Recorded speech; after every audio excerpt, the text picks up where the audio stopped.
नमस्कार साथियों, मैं पंकज मालविया पोस्टल अरावली के इस प्लेटफॉर्म पर आपका हार्दिक स्वागत अभिनंदन करता हूं। तो आज हम जानकारी प्राप्त करेंगे ई केवाईसी के बारे में। क्योंकि आज क्या है, रोल आउट होने वाला है 6 तारीख के दिन, इसलिए ई केवाईसी के बारे में आप सभी जानकारी प्राप्त कीजिए।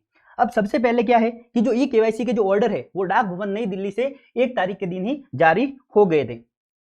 अब ई केवाईसी है क्या? तो ई केवाईसी सामान्य कुछ नहीं है कि जो पोस्ट ऑफिस के ग्राहक है उनकी कीप का मॉडिफिकेशन करना है और उनको पेपरलेस ट्रांजैक्शन करना है। उसके लिए उनको क्या करना है, आधार से उनके अकाउंट को जोड़ना है। यही है क्या, ई केवाईसी। अब ई केवाईसी हो क्यों रही है? तो ई केवाईसी में क्या करना है, ग्राहकों का नामांकन करना है। नए अकाउंट जो होंगे उनको ई केवाईसी के माध्यम से खुलेंगे और जो पोस्ट ऑफिस के जो ट्रांजेक्शन है, एसबी विड्रॉल है, एसबी जमा है, ये सारे क्या करने हैं, कागज रहित लेन देन करना है। इसलिए क्या होगा, ई केवाईसी की प्रक्रिया शुरू हुई है।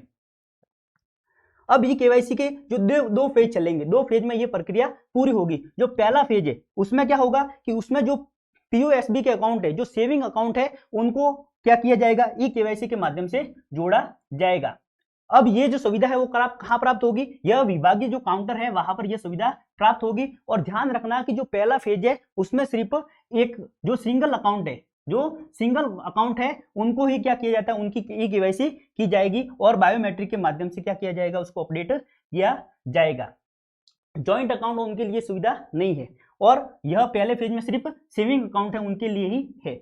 अब इसमें दूसरा काम क्या होगा कि जो मौजूदा ग्राहक है, जो वर्तमान में पोस्ट ऑफिस के पहले से जिनके पीओएसबी के अकाउंट है, उनकी क्या करना है, उनको भी ई केवाईसी से जोड़ने का काम किया जाएगा। और जो ई केवाईसी का विवरण है वो अपडेट किया जाएगा, जैसे बायोमेट्रिक अपडेट करना, जन्म तिथि अपडेट करना, ठीक है। ये सारे काम पहले फेज में किए जाएंगे।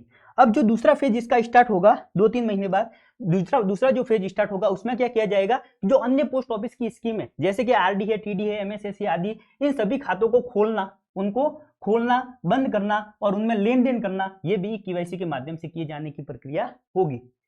अब है जो दूसरा फेज होगा उसमें जॉइंट अकाउंट को भी शामिल कर लिया जाएगा। जो छोटे अकाउंट है उनको भी शामिल कर लिया जाएगा, माइनर अकाउंट है उनको भी शामिल कर लिया जाएगा। उन खातों को इसी जो ई केवाईसी के माध्यम से ही खोला जाएगा और उनको बंद करने की सुविधा प्राप्त होगी।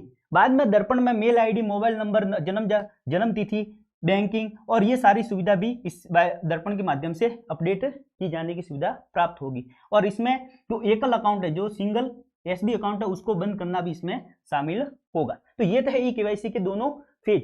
अब जो ई केवाईसी करनी है इसके लिए क्या होगा, तो इसके लिए एक आएगा ई केवाईसी फॉर्म।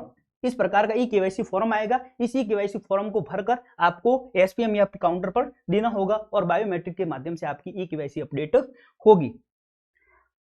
अब ई केवाईसी के माध्यम से कितना अपन जमा तथा कितना विड्रॉल कर सकते हैं, तो जो ई केवाईसी है उसके माध्यम से आपको 5,000 तक की राशि आप जमा करवा सकते हैं और 5,000 तक की जो राशि है वो आप विड्रॉल कर सकते हैं। अगर 5,000 से ज्यादा की राशि है तो आपको क्या करना पड़ेगा, जो पहले की तरह ही विड्रॉल फॉर्म भर के आपको देना होगा और उसके माध्यम से राशि निकासित होगी। अभी के लिए ये ऑर्डर है। अब ये केवाईसी करने के लिए फॉर्म, तो इस प्रकार का ये फॉर्म होगा और जो अकाउंट ओपनिंग फॉर्म है वो भी कुछ से इस प्रकार का हो जाएगा। जो कीप वाला है वो यहाँ से हट जाएगा। कीप फॉर्म आपको जो पुराना वाला है वो साथ में नहीं भेजना है। अब इसके अगले वीडियो में हम देखेंगे कि किस प्रकार से जो काउंटर है, पीए काउंटर और एसपीएम काउंटर पर किस प्रकार से फिनेकल में काम किया जाएगा, किस प्रकार से जो कीप है मॉडिफिकेशन की जाएगी, उसमें कौन कौन सी कमांड देनी पड़ेगी। तो ये सारे भी अपन अगले वीडियो में देखेंगे और यह वीडियो 3:30 के आसपास आने वाला है, इसलिए चैनल को सब्सक्राइब कीजिए, वीडियो को शेयर कीजिए। आशा करता हूँ आपको जानकारी अच्छी लगी होगी। मिलते हैं अगली क्लास में। धन्यवाद।